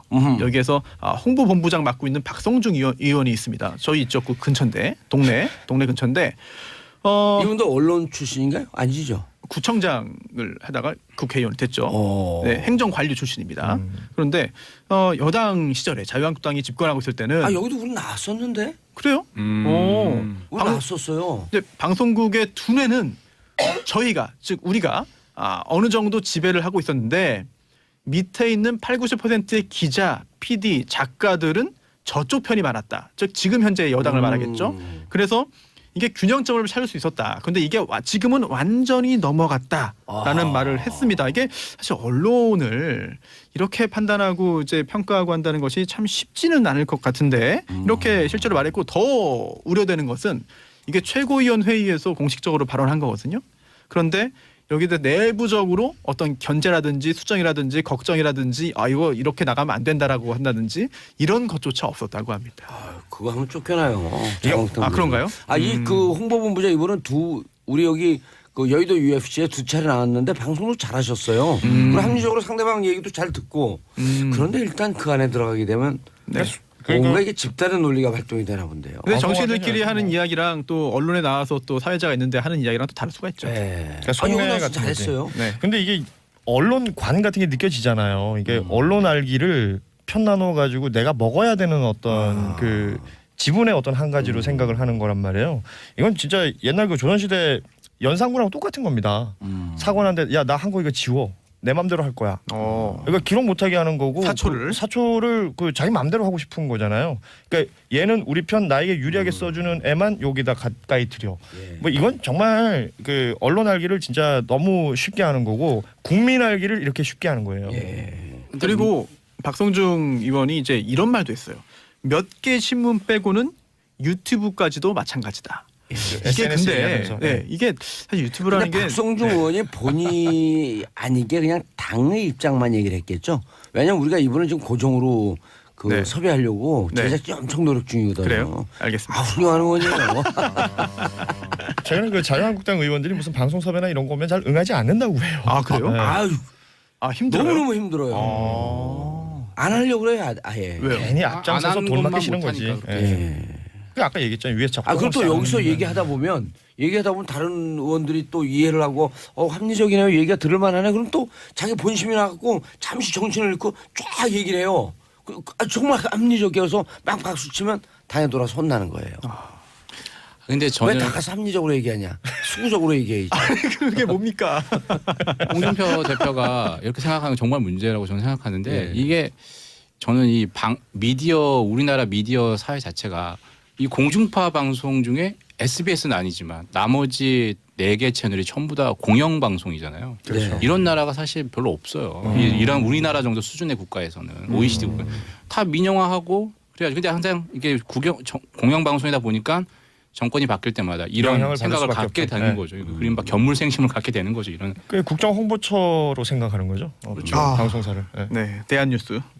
근데 실질적으로 지금 그 문재인 대통령 들어와서 예를 들어 그 MBC 같은 경우 예를 들어 갖고 정우성 배우가 KBS에서 인터뷰하다가 생방으로 KBS 정상화를 지금 무슨 생각하고 있습니까? 그랬더니 KBS 정상화됐으면 좋겠습니다. 그래갖고 진행하던 앵커가 고개를 숙였다는 거 아니에요? 그렇죠. 그럼 모든 국민들이 하고 있는 거지. 지금 그러니까 문재인 정부에서 MBC, KBS, SBS를 정권의 입맛에 맞게 뺏었다? 이렇게 얘기할 때 이걸 동의하는 국민들이 몇 프로? 한 10% 나올 거예요. 제가 이거 중요하게 생각하는 건 최근에 MBC를 보면서 많은 사람들이 표현하기를 MBC 정상화라 그럽니다. 그 전에 비정상이었단 얘기예요. 그렇죠. 기저 효과죠. 10년간 너무 그랬으니까 뭐 지금은 말씀하신 대로 원래대로 상식적으로만 해도 다 잘한다 얘기를 듣는 거죠. 물론 방송국 내에도 일부 그 정권의 영향을 받는 분들이 있을 수도 있겠습니다만 뭐 그런 분들 중에 아는 분이 있습니까? 친하신 것 같아요. 우리 친하진 않습니다. 하지만 대부분 정말 일선에서 방송 만드시는 그런 그 직원들은 그런 거에 영향 없이 정말 공정한 방송, 유익한 방송 만들기 위해서 노력을 하고 있거든요. 그런데 그런 직원들까지도 이렇게 한 번에 다 이렇게 참 정권에 따라서 왔다 갔다 하는 사람을 폄하한 거기 때문에 내부적으로도 이거는 그냥 넘기기는 쉽지 않은 그런 발인 것 같아요. 근데 이제 저는 작가분들이 그 팟캐스트를 많이 들어요. 왜냐하면 정보를 다 입수를 해야 되니까. 이렇게 팟캐스트를 들으면서 제가 하는 팟캐스트도 많이 듣는데 전 그게 좀 불만이에요. 뭐요? 제 팟캐스트 많이 듣더라고 작가들이. 듣는 게 불만이라고요? 네. 왜냐면 섭외가 너무 많이 들어와요. 뭐 자랑이에요. 신년맞이 깔때기를 한번 또 크게 한번 하시네요. 오랜만에 깔때기 되셨네요. 약간 당황했습니다. 자, 3672님 MB나 홍준표 대표보다 SBS를 뺏겼다 적폐다 하는 말에 옆에서 웃는 주위 참모들의 모습. 야, 목 불린 견이었다. 이게 근데 방송에 다 그대로 노출됐잖아요. 그러니까 카메라가 있는 걸 알면서도 이 사람들은 이 대화를 하고 그 주변에서 그러니까 자기들의 짱들이 대화 나누고 있으니까 옆에서 이렇게 같이 히덕거렸던 멤버들이 있단 말이에요. 짱들이 대화하고 나올 때 쫄들이 히득거렸어요. 그러니까요. 이게 나는 그 장면이 뭐 하는 사람들인가 싶었어요, 진짜. 아니, 그러면 진짜 그게 감각이 없으면 전체적으로 보면요. 촛불 이전의 문화적 상황에 머물러 있거든요. 정치 문화 상황에 이게 문화 지체 현상이에요. 오늘 왜 이렇게 어려운 용어를 많이 쓰십니까? 그러게요. 그래요? 어려워요? 네. 이런 거 우리 초등학교 2학년 때부터 썼던 건데. 초등학교 2학년 때. 저희는 지체알아서. 네. 아니, 내가 봤을 때 구구단도 모르겠어. 구구단이 있었어요? 초등학교 2학년 때? 고2 때 배운 걸 그걸 천재예요? 초등학교 2학년 때 그럼요. 구구단을 어. 배우게. 자, 뭐가 왔어요? 예. 위험한 발언인데 살짝 지나서 괜찮았어요. 예. 자, 국민의당이 쌍난이 걸렸다? 이게 뭔 말인가 했을 텐데 예. 그 백드롭이라고 하더라고요. 뒤에 걸린 걸개 그림. 아. 그걸 이제 백드롭은 그걸 이제 국민의당이 백드롭은 옛날에 프로레슬링 아닙니까? 뒤로 직뒤로 백드롭이라 했는데. 원래 이제 그런 것도 있고요. 근데 예. 그렇게 표현을 하던데요. 이게 뒤에서 늘어뜨린 그림이다 이거 맞습니다. 아니에요? 맞습니다. 네. 이제 처음에 국민의당이 처음에는 회초리 걸었어요. 아 국내 그 쓴소리를 듣겠습니다. 꼬중을 소리가 듣겠습니다. 너무 크고 각기목처럼 보여. 그렇죠. 뭐 그리고 이제 과격했던 거죠. 거기 앉아 있으면 해초리가 그 대부분의 의원들 목을 지나갑니다. 네. 사진 나올 때 네. 무서워요. 목에 꽂혀 있는 것처럼 보였어요. 이거. 예. 위험해. 잘못 맞아서 그렇게 됐나요? 그렇죠. 그 다음 좀 크게 걸었어. 그런 말씀하신 대로 좀 이상하게 보인다서 그 다음에 떼수건으로 바꿨어요. 그렇죠. 예, 이태리 타월. 뭐 벗겨드리겠다. 뭐 이렇게 그러니까 때를 벗겨주는 심정으로 국민들에게 좀 시원함을 주겠다 이런 의미였던 것 같은데. 그게 또 당 색깔이랑도 맞았고 초록색. 예. 아, 그게 초록색 아니죠? 저 빨간색 아니에요. 아, 지금? 국민의당. 예. 오. 초록색. 예. 그 때밀이 수건 이태리 색깔이 타월이요? 생각나. 맞습니다. 때밀이 수건. 예. 이태리 타월크. 네. 아. 그런 느낌이 밀라노? 있었죠. 피렌체? 베니스 어디서 온 거예요? 이태리 로마에서 왔나? 예, 이태리 사람들은 이태리 타월의 존재를 절대 전혀 모릅니다. 맞습니다. 예. 예. 그다음 이번에 이제 바꾼 게 쌍란. 제가 계란 후라이에 노른자가 2개 있는. 그렇죠. 그래서 쌍란입니다. 그래서 그걸 뒤에 그렇게 그렇습니다. 그래서 안철수 대표가 얘기할 때 항상 쌍란이 뒤에 이제 쌍라이트 켜 있어요. 국민에게 행복을 2배로 주겠다. 그 쌍난을 받으면 그 많은 사람들이 기뻐한다고 생각하는 것 같아요. 나는 쌍난 그 걸린 거 보면서 바로 박지원 의원이 생각났거든요. 왜요? 얼마 전에 계란 맞았지 않습니까? 아, 일부러 그러면 약간 이거 매기는 건가? 난 그런 아니 근데 생각했어요. 사실 저는 뭐 그렇게 뭐 다른 오. 정치적인 해석 안 하고 예. 저는 계란 후라이 준 식당이 그렇게 좋더라고요. 계란 후라이 주는 거 좋죠. 그런데 그중에 쌍란이 오면 쌍란이 1000분의 1이라는 확률이래요. 오. 그러니까 그만큼 안철수 대표도 그렇게 얘기해요. 1000분의 1의 확률인 것처럼 국민의 행복 2배로 드리겠다라고 충분히 했는데 1표 받을 텐데요. 그러니까 그 말씀인데 예, 예. 쌍란이라는 게 지금 이게 계란 후라이면 상관이 없는데 지금 정말 쌍란에 지금 어려움에 직면해 있죠. 예. 국민의당에서도 반대가 있고요. 그리고 바른정당에서도 지금 다시 자유한국당으로 가려고 탈당파가 그렇죠. 있고 이 그야말로 이게 지금 쌍란, 양란의 예. 상태인 거죠 사실. 어려울 난자입니까? 네. 아, 그렇게 해석할 수도 있는 거죠. 진퇴 양난이네요. 네. 진퇴양난. 진퇴양난 역시. 오. 아니 그거네 진짜 나갈까? 아 이런 배운 사람들. 나갈까 후퇴할까? 네. 철수할까 안 철수할까? 그렇네요. 양난이네. 안철수 할 거. 뿌듯하네요. 네. 아무튼 야 요런 게 어떻게 살았다 방송에서 좋네요. 네. 다들 말장난치고. 아니 그거하고 저거 그 양난 진퇴양난하고 병자호란하고 무슨 관계? 네. 아무튼 뭐 다들 임진왜란 병자호란 합쳐서 예. 진퇴양난, 양난. 쌍난. 자 그런데 신당 추진원은 몇 명이나 된대요?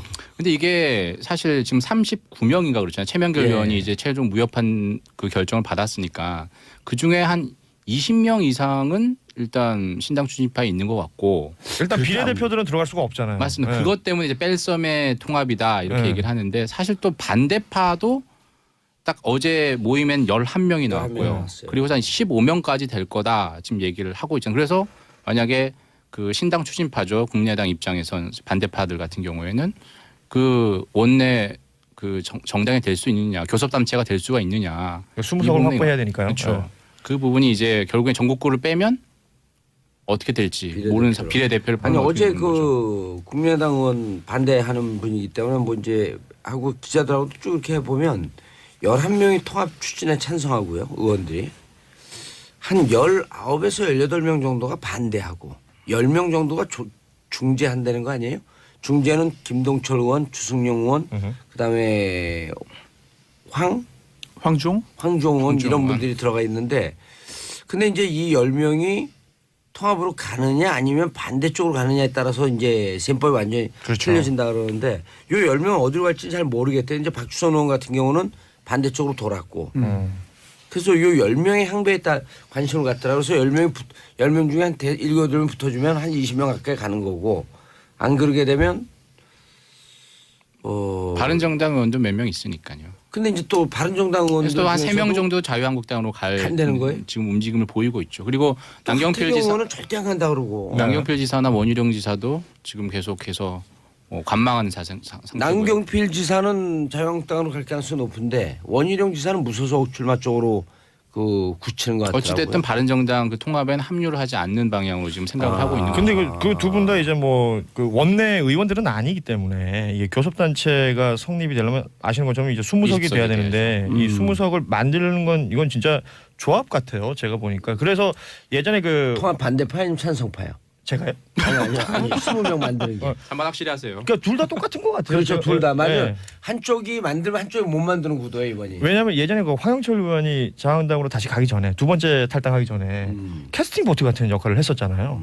있으면 그 교섭단체가 그 충족이 됐던 거고 나감으로써 안 되는 그런 상황들이 만들어질 때 그 나름대로 그때 몸값 띄우기 위한 각 의원들 간의 셈법도 굉장히 나는 지금 머릿속으로 빨리빨리 돌아가고 네, 있을 것 같아요. 저는 말씀하신 대로 교섭단체가 될 것 안 될 것 같은 그런 약간의 리스크를 갖고도 안철수 대표가 왜 이런 어떤 이런 모험을 하느냐. 저는 결국에 자유한국당의 지금 상황이 상당히 좋지 않기 때문에 6월 지방선거 이후에 이제 그야말로 3당이 다 연합하는. 맞습니다. 예. 뭐 진짜 야당 제1야당이 사실상의 제1야당 역할을 물론 지금 국민당이 계속 캐스팅 보트를 줬었지만 그걸 생각하고 이렇게 빨리 서둘러서 저는 하는 게 그 아닌가. 거기에- 자유한국당이 아니 정치부 기자들은 자유한국당까지 해서 총수 그 지방선거 이후에 미니 3당 야합의 그러니까요. 틀이 만들어질 것이다. 그러니까 나는 안철수 개인이 봤을 때는 그 당도 당이지만 그 차기 대권을 노리기 위해서는 그 지금 자유한국당의 지지 세력을 자기가 흡수만 할 수 있다면 붙어볼 만하다라는 생각을 할 것 그렇죠. 같아요. 예. 당연히 보수 쪽에 사실 지금 대안이 없잖아요. 리더라고 할 수 있는 사람이 그걸 하겠다는 거죠, 사실. 네. 음. 홍 반장은 안 되나 봐요. 아니 홍 반장은 이제 작년에 송년간담회 때 17개 지자체 중에 6개만이라도 정말 건지고 싶다. 본인이 그렇게 지금 약속을 현역으로 했으니까. 있는. 예. 네. 그래서 그 6개 지역의 특산물을 가지고 와서 간담회를 할 정도니까 상당히 지금 힘든 상황이죠, 사실. 예. 쫄박한 거죠. 예. 근데 이게 별로 그 일종의 막장 드라마 같아요. 보기 싫으면서 자꾸 궁금해갖고 들여다보고. 그런 거 있는 거 같아요. 재미는 진짜. 있어요. 예. 그렇죠. 정말 재미있죠. 예. 근데 이 재미가 결국은 전체적으로 국민들에게 도움되는 쪽으로 정치 방향 설정에 그 영향을 줘야 되는데 그렇지 못하고 정말 단순 재미만 준다면은 사실 거기에 빠져가지고 만약 즐기기만은 좀 어려운 것 같습니다. 예. 막상 드라마가 재미만 주면 되는 거 아니에요? 아 그런가요? 아 그러니까 욕하면서 네. 들여다보는. 네. 그거 아주 이상해요. 근데 자 마지막으로 시간이 얼마 별로 많은데요. 네. 나 좀 기대해야 되나 싶어. 우리은행으로 달려간 자유한국당 근데 자유한국당 안 거의 그래도 힘든데 시작이에요. 너무 하시는 거 아니에요? 네. 이분들이 작가로서 저는 이 그림들 다들 보셨는지 모르겠어요. 통일나무라는 그림입니다. 그러니까 예. 우리은행에서 이제 주최한 일종의 뭐 사생 대회죠. 그림 그리기 대회에서 입상한 작품인데 통일나무라는 작품이 나무 가지에 뭐 이 통일을 상징하는 다양한 것들이 걸려 있는데 거기에 태극기하고 인공기가 있어요. 그래서 그 인공기가 걸린 걸 가지고 자유한국당 측에서 이거 색깔로 뒤집어 씌우는 거라고 저는 보여지는데 글쎄요 뭐 저는 이 부분에 대한 여러 가지 반응들이 있는데 네티즌 댓글 중에요 제일 인상적이었던 게 통일나무 그리는데 그럼 태극기하고 인공기 그리지 자유한국당은 일장기를 기대하는 것이냐라는 얘기를 하더라고요. 그러니까 지금 우리가 어디 있는지를 그 초등학생들도 생각하고 있는데 예. 우리가 누구랑 사이좋게 지내야 되고 사실은 누구랑 얘기를 해야 되고 누가 나의 상대인지 화합의 상대인지 아니면 뭐 대화의 상대인지를 생각하는 건 초등학생들도 하고 있는데 자한당은 어떻게 생각하고 있는 것인가라는 생각이 들었고 댓글들을 몇 개 보다 보니까 뭐 역사에 남을 뻘짓이다. 이 초등학생들이 순수하게 그린 그림을 자유한국당 측에서는 도대체 이렇게 색깔론을 씌워야만 하는 것이냐, 구시대적인 발상이다.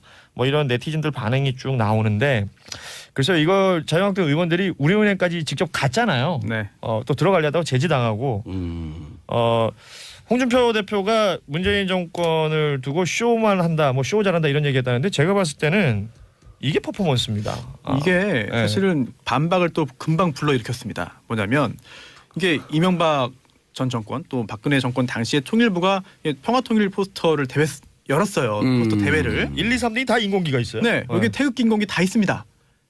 그런데 인공기가 그림에 있다고 해서 이게 바로 뭐 이적 표현물이다? 뭐 아니 빨갱이다? 태극기보다 이런 표현하면 안 인공기가 되죠. 좀 더 높았다는 거 아니에요 네. 주장은. 그렇죠. 위치가. 네. 왼쪽에서 나뭇가지가 하나 더 높았던 거죠. 예. 뭐 김일성화로 추정되는 꽃이 뭐 나무에 달려 있었다라고 하는 여러 가지 이유를 댔는데 글쎄요. 김일성 하는 뭐예요? 뭐 사람들 왜 있죠? 예전에 예. 저 김대중 대통령 갔을 때 이렇게 흔들던 그 네. 뭘까요? 분홍색, 이제 진한 핑크색 그 꽃. 진홍색이죠. 아, 진달래. 네, 진달래에 약간 그 또 약간 큰 꽃인데 그걸 김일성화라고 한다는데, 저는 제가 봤을 때 그런 걸 우리 초등학생들이 예를 들어서 나는 김일성화를 그릴 거야라고 그렸다고 생각이 안 되는데 이걸 자꾸 그렇게 씌우는 것 같아요. 아니 번지수를 잘못 찾은 거죠. 네. 사실 뭐 그 이전 정부 때도 항상 있었고, 심지어 이제 홍준표 대표가 본인의 그 페이스북에 선거 동료할 때 대선 때 나왔을 때 자기가 2번이었으니까 1번, 3번은 거기에다가 그 인공기를 그렸었거든요. 그렇죠. 네. 그래서 자기한테 투표하라고. 근데 뭐 그 정도로 이용했던 사람이 했었는데, 사실 이번 건 같은 경우는 정말 그러니까 자유한국당, 그러니까 지금의 야당이 항상 그 선거 국면에서 이용하는 것 중에 하나가 이제 북한 혹은 색깔론 색깔론이죠. 뭐 이런 거잖아요. 근데 이걸 지금 어디다 갖다 댔는지 스스로들이 좀 반성해야 될 것 아니, 같아요. 북한의 군사적 도발보다 심각한 문제다. 말로 표현할 수 없는 충격적인 사건이다. 어린아이 그림을 종북 확산에 이용한 것이다. 이런 표현 동의하기는 쉽지 않을 것 같습니다. 그 제가 분명히 말씀드린 건 그 친구가 태어났을 때는 그들이 정권을 잡고 있을 때입니다. 이건 좀 뭐 너무 웃긴 얘기예요. 이건 상식적으로 말도 안 되고. 아니 그리고 그 예를 들어서 그 남과 북에 관련된 영화를 하는데 거기 인공기 막 나오잖아요. 그럼요. 그 나오죠. 싸워갖고 근데 이제 끝났다네요. 그만하겠어요. 자, 세 분 인사하시고요. 네, 감사합니다. 예, 자 저는 4부 전역 작가 전 작가의 시선으로 돌아오겠습니다. 정봉재 정치쇼 4부 전역 작가의 시선. 자, 작가의 남다른 관점으로 우리 사회를 들여다보는 시간. 전 작가의 시선 전역 작가님 자리해 주셨습니다. 네, 안녕하세요. 예, 새해는 처음 뵙는 거죠. 그렇죠. 예, 해피 뉴 이어. 해피 뉴 이어, 해피 뉴 뉴스. 우리 4부 들어가기 전에 아까 3부 방송 중에 저희 그 패널 중 한 분이 지체아란 단어를 부적절하게 사용했습니다. 진심으로 사과드립니다.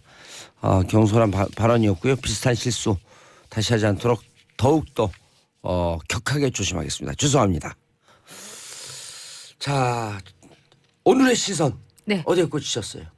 뭐 꽂혔다 보기는 올해 이제 많은 사람들에게 회자됐던 뉴스가 이 우리 봉도사의 사변과 예. 그다음에 두 번째로는 김정은의 신년사가 아니었을까 예. 싶어요.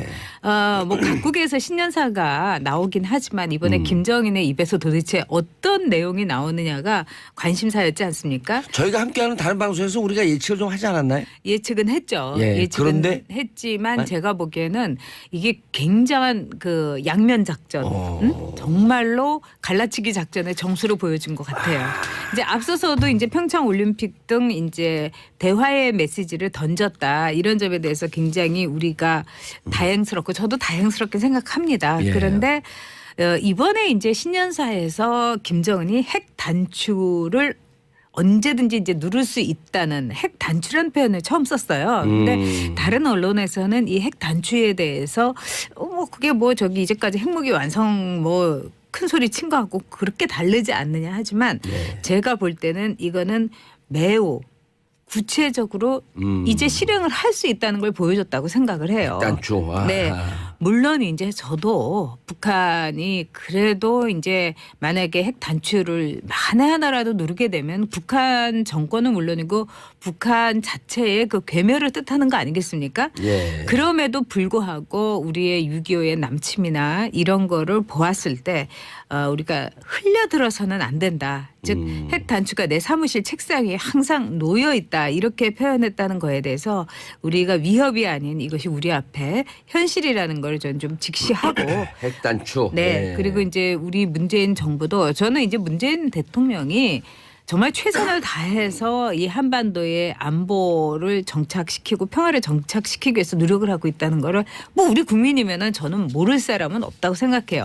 물론 그 방식이라든가 방법론에 대해서는 비난도 할 수 있고 하지만 그 점에 대해서는 뭐 이 다른 생각은 없을 거라고 보지만은 이 김정은이라는 인물을 어떻게 대해야 할 것인가 여기에 대해서는 이낙연 총리도 얘기했지만 매우 간단치 않고 매우 신중하게 접근해야 된다는 점. 그리고 이번에 이용당할 수도 있다. 충분히 이용당할 수 있죠. 이제까지 저는 이낙연 총리도 그 얘기를 했다는 거 아니에요? 네, 보수 정권이고 또 진보 정권이고 간에 이용당했다고 생각해요. 결국은 결과가 뭐냐. 핵무기 완성을 했기 때문에 그러니까 저들의 속내를 제대로 보지 못했다 이런 점에 대해서 정신 바짝 차리고 정말로 저쪽에 대해서 정신이 없을 정도로 운전석에 앉아가지고 이 오토기어가 아니라 변속기어로 해서 우리도 확 정신없게도 만들고 우리가 능동적으로 제안도 하고 이래가지고 저들의 어떤 그 김정은의 답만 기다릴 게 아니라 우리가 퀘스천을 공격적으로. 던져야 된다. 저는 이렇게 봅니다. 알겠습니다. 평창올림픽에 대해서도 얘기를 했죠. 네, 평창 올림픽에 대해서는 뭐 적극적으로 참여하고 뭐 성공도 기원한다 이렇기 때문에 상당히 평창 올림픽의 화해 전술을 통해 가지고 일단은 시간을 벌고 그다음에 두 번째는 경제적으로도 좀 얻어낼 거 있으면 확실하게 얻어낼 거라고 봅니다. 왜냐하면 지금 이제 북한 주민들이 굉장히 피곤한 상태예요. 지금 핵무기를 위해서 또는 뭐 공화국의 조난을 위해서 이렇게 달려왔지만 일반 사람들의 생활이라는 건 굉장히 피폐의 일로고 그리고 이제 북한에 저도 몇 번 가봤습니다만 정말 가슴 아파요. 그 현실을 보면. 그렇기 때문에 일단은 북한 주민들에게 좀 경제적으로 그래도 좀 봄날이 비슷하게 오고 있구나 하는 감을 줘야 되기 때문에 그런데 그 돈주머니를 이 김정은의 경우는 핵무기를 결코 포기할 수 없기 때문에 예. 미국이라든가 일본이라든가 뭐 이런 나라한테 뜯어낼 생각을 하지 않고 남한 정부에다가 손을 내밀려는 전략이다. 저는 이렇게 봅니다.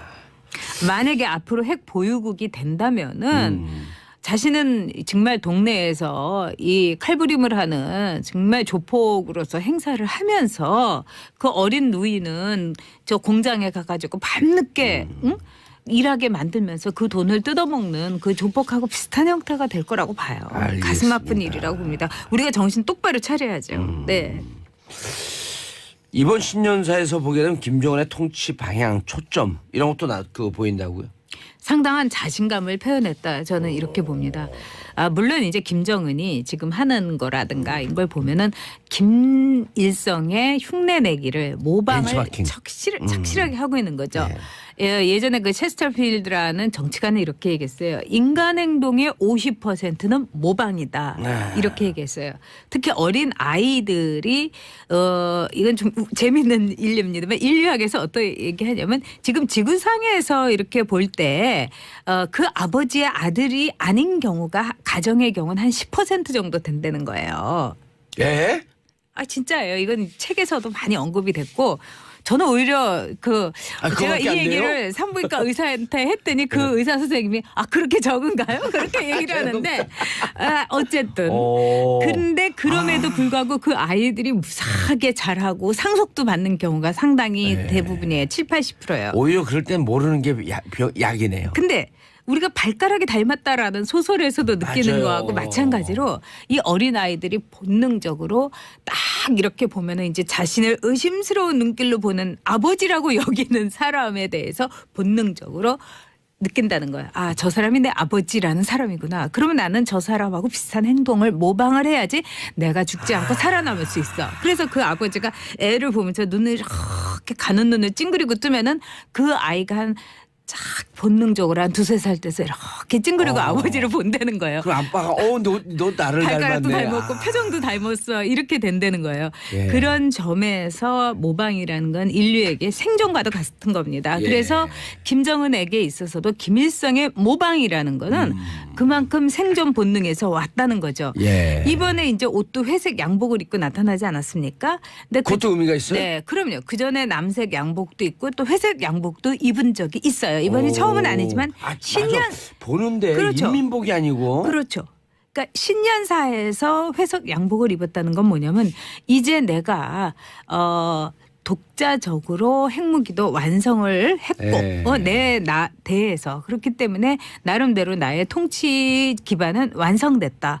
이번에 보여주면은 김일성과 비슷한 행태를 많이 보여줬어요. 아니 모습이 더 닮아간 것 같아요. 그렇죠. 그리고 김일성이 이제 남노당 우리나라의 그 자생 공산주의였던 박헌영을 숙청한 거라든가 굉장히 무자비했습니다. 그 뭐 전 부인이었던 비비안나에 대한 그 이제 숙청이라든가 뭐 이런 것까지 볼 때 그런 점에서 피도 눈물도 없고 동지에도 없었던 김일성의 숙청 방식을 그대로 모방을 한 거죠. 그러니까 행동 양식도 모방을 한 겁니다. 그런 점에서 이번에 이 신년사라는 거는 전 북한 주민에 대해서 봐라. 이제 나는 누구도 무시할 수 없는 너희들이 인정해야만 하는 지도자가 됐다. 그런 선언이고 또한 대남 메시지도 강력하게 당근과 채찍을 처음으로 내놨던 양동 작전이다. 이렇게 볼 수 있죠. 그런데 네. 이번에 보니까요. 네. 정말 이렇게 따라하고 그러는데 김일성의 모습 그렇죠. 왜 훨씬 더 뭐 100%그 도플갱어라고 해도 틀린 말은 도플갱어가, 아닐 것 같아요. 싱크로율 한 99? 99.999. 근데 참 둘이 닮은 것도 있었어요. 이제까지 아마 애청자 여러분께서 느끼시겠지만 김정은은 이렇게 텔레비전 앞으로 실물로 육성 메시지를 신년사로 한 적이 없었어요. 즉 신문의 사설이라든가 이런 언론을 누가요? 통해서 김정일이 아니면 김정일이요. 김정일이. 근데 김정은은 19년 만에 즉 김정일의 통치에 없었던 19년 만에 말하자면 2013년에 딱 신년사를 육성으로 합니다. 이거는 김일성 이후 처음이었던 거예요. 오호. 그래서 이 점에 대해서도 또 다른 젊은 김일성이 나타난 것처럼 북한 주민들에게는 느껴졌고요. 그다음에 이제 그 김일성으로 말할 것 같으면은 이제 북한 주민들 사이에서는 어쨌든 카리스마도 있고 풍채도 좋다. 근데 김정일은 참 풍채도 본인 얘기로 굉장히 자신을 비하한 표현도 있었지 않습니까? 최은희 씨가 이제 언급한다면 자기는 굉장히 그 체력적이나 이제 모양새로는 별로 좋지 않다 이런 말을 했는데 김일성은 1946년부터 94년까지 무려 49년 동안 신년사를 해왔습니다. 예. 그것도 아주 자신만만한 신년사를 해줬는데 즉 80년대 후반 90년대 초반에 신년사에서 토론을 하기 시작해요. 실토론. 내가 인민들에게 이 밥에 고깃국을 먹이고 싶었는데 안 됐다. 비단 옷을 입혀주고 싶었는데 안 됐다. 이러면서 철저한 자신의 어떤 경제적인 과거에 대해서 말하자면 반성을 하는 거나 마찬가지입니다. 근데 그 뒤에 나타냈던 김정은의 경우에는 뭐 경제적으로 열심히 하겠다 이러면서 굉장한 핑크무드를 조성했지만 그 결과는 뭐였냐면 고난의 행구 끝에 대단한 굶주림이었어요. 몇백만이 그때 20년 네, 동안 그랬죠? 굶주렸죠. 더구나 그뿐만 아니라 김정은이 어떤 일이 있었냐면은 많은 북한 주민들에게 카리스마를 주지 못한 거예요. 김정일이. 그렇죠. 김정일이. 그런 점에서 이제 김정은이 나타난다는 거는 이제 그 무너진 꿈, 그 불가능하기 했던 그 경제에 대한 꿈을 이 실물 정치를 통해서 즉 경제라는 실물 정치를 통해서 내 실체의 모습을 보여주고 내 육성을 보여주면서 다시 좀 먹고 살게 해주겠다 이런 거였죠. 그래서 이번 신년사는 의미가 많은 거네요. 의미가 굉장히 많죠. 그런 점에서 제가 보기에는 물론 북한 주민들이나 탈북자들은 김정일 3대의 거짓말이 바로 신년사였다 이렇게 얘기합니다. 그것도 틀린 말이 아니죠. 그리고 미국과 한국을 이간질 이간질시키려는 갈라치기 이 수법의 아주 정점이다. 이렇게도 얘기합니다. 우리가 이것도 귀에는 쏙쏙 박히게 기억하고 있어야 합니다. 그러나 그럼에도 불구하고 핵무기 완성이란에 대한 굉장한 자신감을 드러냈고 김일성의 진정한 후계자는 바로 나다. 이런 거를 보여주었다. 이렇게 볼 수 있습니다. 예. 그런데 네. 현재의 자, 이 보면은 김일성을 따라하려고 그런다. 네. 그런데 지금 정치 경제적 상황이 김일성이 수십 년간 집권하던 네. 근한 40년을 한 거죠. 네네. 그 때와 정치 상황, 경제적 상황, 사회적 상황, 문화적 상황 네. 그리고 전 세계에서 사회주의 국가, 공산주의 국가 다 몰락하고 유일하게 네. 남아있는 네. 또 쿠바는 남아있지만 서방 세계에 상당히 개방되어 있는 이미 끝났죠. 쿠바의 폐쇄 그래, 정치는. 유일하게 남아있는 네. 이 상황에서 과연 김일성 따라하기 얼마나 통할까? 제가 보기에는 방법이 없다고도 볼 수 있어요. 그 나라가 아주 심각할수록 그 나라의 자존감이나 허상을 굉장히 이 뭐라고 할까요? 강조하는 것이 모든 정치 형태, 후진국 정치 형태의 특성이었어요. 그래서 지나친 자존감이라든가 지나친 자부심, 자긍감을 이렇게 강조하는 나라일수록 못 살고 그 나라의 상태가 심각하다. 이런 말은 뭐 여러분도 잘 아시는 시바 류타로라고 그 일본의 유명한 소설가가 이야기를 한 적이 있어요. 저는 이 말은 굉장히 옳은 말이다. 이렇게 얘기합니다. 자, 권력의 모방이라는 건 두 가지의 특징이 있습니다. 이 선거에서 환상을 통해서 당선돼야 되는 그 후진국 정치에서 많이 나타납니다. 예를 들면 필리핀의 이멜다 마르코스하고 그 마르코스 그 부부가 그렇게 장기 독재를 하면서 노래하고 춤추면서 이 선거 운동을 했어요. 둘이 댄스를 하면서. 일종의 이미지만 그렇죠. 이미지. 네. 그리고 여러분도 잘 아시지만은 뭐 저게 Don't Cry For Me 아르헨티나의 그 주인공이었던 에비타 페론. 예. 에비타 페론도 노래를 많이 했어요. 원래 이제 라디오 방송국의 성우였고 뭐 저기 뭐 그 여러 가지 이제 상황 그 저기 소문이 있습니다만 어쨌든 노래하고 춤추면서 아름다운 모습을 보여줬던 거죠. 그래서 에비타를 완전한 이미지 정치. 그렇죠. 에비타를 흉내냈던 이사벨 페론. 이사벨 페론이 대통령이 됐을 때 결국은 에비타하고 똑같은 모양새를 했다는 거 아닙니까? 예. 이 머리도 이렇게 막 부풀리고 금발에다가 에비타가 자주 입었던 이제 플라이어 스카트라고 해서 쫙 퍼지는 그러면서 허리는 잘록하게 강조하는 이걸 통해 가지고 아 에비타인가 보다 이렇게 사람들에게 이 에비타의 도플갱어를 한 거예요. 우리가 박근혜 뭐 대통령이 유경수 여사의 도플갱어 했듯이. 똑같은 거죠. 박근혜 대통령에게 올림머리.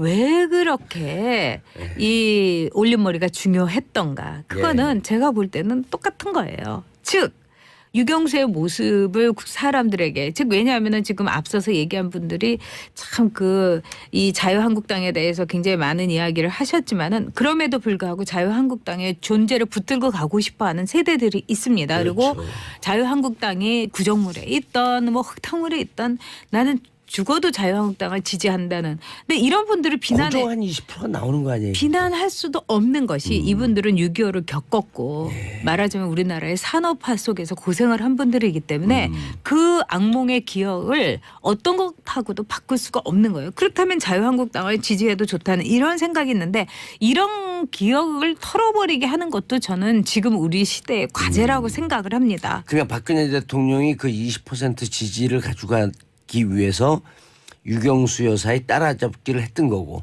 그렇죠. 지금 김정은도 네. 북한 이거 상대적으로 그러면요. 네네. 겉으로는 통치를 잘하고 안정화되어 있는 것 같지만 사실 밑으로는 눈에 보이지 않는 엄청난 변화의 물결에 좀 두려워하고 있다. 그렇죠. 만약에 박근혜 후보가 콘텐츠가 있고 정말 이 맞아요. 나라를 다룰 수 있는 자기의 전략과 정책이 있는 사람이었다면 저는 오히려 탈유경수를 하기 위해서 숏커트를 하고 또는 다른 스타일을 하고 나타났을 것 My 같아요. way. 난 나의 그렇죠. 통치 스타일이 나는 있다. 박근혜로서 심판받고 박근혜로서 선택받겠다. 근데 그게 아니었잖아요. 한동안 머리를 잘랐다가 이게 안 된다는 걸 알고 다시 머리를 길렀던 거거든요. 그래서 올림머리를 하고 이렇게 나타났는데 실제로 미국에서 이런 예가 있습니다. 미국의 하원 의원 선거에서 이제 미국은 이제 하원 의원이 16선도 있고 막 그냥 나이 제한이 없기 때문에 2년 만에 하잖아요. 그렇죠. 그리고 재선율이 거의 90%가 그렇죠. 넘어가고. 근데 갑자기 죽는 수가 있어요. 너무 이제 노령 의원이어서. 그래서 이제 보궐선거 같은 게 이루어질 때 그 아들은 아버지의 이 말하자면 그림자 아들이 이제 참가를 했는데 아들은 아버지의 그림자는 노땡큐다. 이래서 이제 새로운 스타일로 갔는데 또 다른 후보가 그 아버지를 흉내낸 모습으로 나온 거예요. 누가 당선됐는지 아세요? 아버지를 흉내낸. 맞았어요. 그래서 선거에서의 이 예. 그림자 효과, 모방 효과라는 거는 굉장히 많은 사례에서 입증이 됐죠. 아니 전 작가님 2007년도에 네네네. 이명박 후보와 네. 박근혜 후보가 경선할 네. 때 네. 박근혜 후보가 화난 것 중에 하나가 네. 이명박 후보가 선글라스 끼고 자기 아버지 형상을 하니까. 그렇죠. 부르르 떨었죠. 그래서. 예. 근데 결국은 네. 사람들 뇌리 속에 고정 20% 있었던 네. 박정희, 유경수 2표가 네. 이명박이 나타나면서 흔들리면서 보수 중심표 쪽으로 빨려 당연히 들어간 거 그랬죠. 아니에요? 왜냐하면 박정희 대통령의 경부 고속도로 건설이라든가 이거는 토목 효과가 있지 않습니까? 근데 그거를 고스란히 이제 MB가 차용을 하고 뺏어간 거예요. 또 MB도 토목맨이었기 때문에 네. 그래서 이제 박근혜 대통령이 쓰라린 눈물을 삭혔던 거죠. 네. 야, 이 따라잡기라고 하는 게 네. 정치적 의미가 많네요. 아, 굉장히 심각하니까 이제 봉도사도 굉장히 이 누굴 따라할까요? 네, 그런 생각을 하세요. 전역을 따라할까요? 아니 뭐 얘기도 했습니다. 예. 착한 MB를 따라잡게 하겠다고. 아, 그랬어요? 네, 저 열심히 팔로우하고 있어요 뉴스를. 예. 네, 그런데 네, 네. 그 내부적으로 좀 불안한 심리가 있겠네요. 불안한 거죠. 그리고 우리가 여기에서 이제 이 모든 것에 대해서 과거의 효과, 차용 효과 이런 거로서는 저는 탈피하는 정치인들에게 여러분들이 표를 주셨으면 예. 좋겠어요. 예. 그러니까 만에 하나 봉도사가 착한 MB로 나오면은 찍으시면 안 되고요. 예, 그거 안 돼요. 난 새로운 그러니까 예. 나만의 정치, 나의 정치를 할 수 있는 딱 그거만 그냥 그렇죠. 놓았고. 그래서 김정은이 김일성을 이제 차용했다는 것은 바로 김정은 정권의 그 말로가 불안하고 말로가 좋지 않다는 걸 좀 보여준다고 봅니다. 그래서 어떤 정치인이 나왔을 때 독자적인 말을 하고 과거의 이미지가 아니라 내일을 이야기하고 내일의 이미지를 만들어내고 나는 나다. 그리고 자신의 베일이라든가 자신의 100m 미남이나 100m 효과라든가 이런 것에 빗대지 않는 정말 딱 그 눈길을 그 30cm로 보더라도 눈을 똑바로 쳐다볼 수 있는 예. 눈길을 피하지 않는 정치인을 저는 여러분이 다음엔 선택을 총선이고 어디서든지 하셨으면 좋겠어요. 김일성을 따라잡게 한다면 김일성 그 죽기 전에 네. 정상회담을 잡아놨다가 네. 그래 그 김영삼 대통령과 네, 네. 그랬다 이제 그 캔슬되면서 김대중 대통령의. 김정일로 넘어가서 김대중 대통령과의 정상회담이 네. 됐잖아요. 네. 그럼 그 다음에 또 다음 행보가 정상회담 쪽으로 가지 않을까? 당연히 그렇게 할 겁니다. 그래서 정상회담에 우리가 문재인 대통령을 보면 참 순수하고 그다음에 아주 착실하고 성실하다는 건 우리 국민이 다 알지 않습니까? 그리고 제가 이렇게 몇 차례 이렇게 뵌 바로는 참 뭐라고 할까 진실성을 진실된, 예. 있어요. 그러나 그런 이 착한 문재인 대통령으로서 나쁜 김정일을 상대하기가 참 쉽지 않을 겁니다. 김정은을 상대하기가 네. 쉽지 않을 겁니다. 왜? 선거에서 이런 말이 있어요. 선거는 착한 사람이 이기는 것이 아니라 강한 사람이 이긴다는 말이 있어요. 또 이긴 사람이 강한 것이다. 그렇죠. 나쁜 사람이 이긴다는 이야기도 있어요. 그런 점에서 이 정상회담에 있어서 우리 문재인 대통령이 좀 더 술수를 많이 쓰는 강하고 어떤 점에서는 이 나쁜 가면도 쓸 수 있는 그런 알겠습니다. 적이 이 문재인 대통령이 되었으면 합니다. 예, 네. 저도 나쁜 선거 한번 치러볼까요? of course. 왜냐하면 강한 선거가 될 수도 있고. 알겠습니다. 네, 네, 유희정님 정치쇼 듣는 재미에 푹 빠져 하루 시작하고 있습니다. 전 작가님 인사하시고요. 네. 새해 복 많이 받으세요. 예, 네. 저는 좋은 일 내- 많이 있으시고요. 예, 저도 내일 오전 10시 5분에 돌아오겠습니다. 마지막 곡 저스틴 텀브레이크의 Can't Stop the Feeling 들으면서 마치겠습니다. 내일 10시 5분에 돌아